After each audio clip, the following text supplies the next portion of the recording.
నువ్వు ఎందుకు కాటేయవు?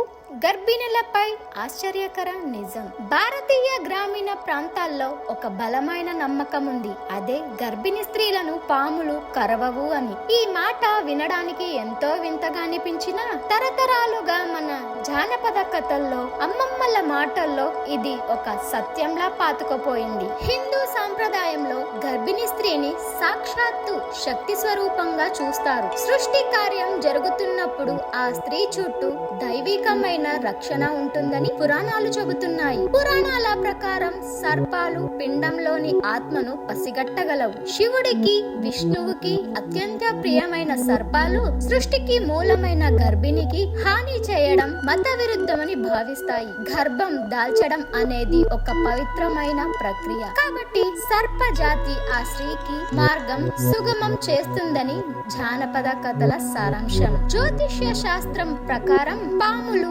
రాహు, కేతువులకు ప్రతీకలు. గర్భిణీ స్త్రీ చుట్టూ ఒక శక్తివంతమైన ఆరా లేదా ప్రభా మండలం ఏర్పడుతుందని, ఇది ప్రతికూల గ్రహాలైన శని, రాహువుల ప్రభావాన్ని తగ్గిస్తుందని జ్యోతిష్కులు నమ్ముతారు. ఈ సానుకూల శక్తి వల్ల పాములు అటువైపు రావడానికి ఇష్టపడవని, వచ్చిన ఎటువంటి హాని చేయకుండా వెళ్లిపోతాయని చెబుతుంటారు. గర్భిణీ స్త్రీల శరీరంలో జరిగే హార్మోన్ల మార్పుల వల్ల వచ్చే ఒక రకమైన వాసనను పాములు పసిగడతాయని, అది వాటిని దూరంగా ఉంచుతుందని కొన్ని అనాధికారిక పరిశోధనలు చెబుతున్నా దానికి సరైన శాస్త్రీయ ఆధారాలు లేవు. మన సాంప్రదాయాలను గౌరవించడం మంచిదే, కానీ నమ్మకం పేరుతో ప్రాణాల మీదకు తెచ్చుకోవడం అవివేకం. మాతృతత్వం అనేది ప్రకృతి ఇచ్చిన వరం. దాన్ని కాపాడుకోవడానికి విశ్వాసంతో పాటు అప్రమత్తత కూడా అవసరం. పామును చూసినప్పుడు భక్తితో నమస్కరించిన సురక్షితమైన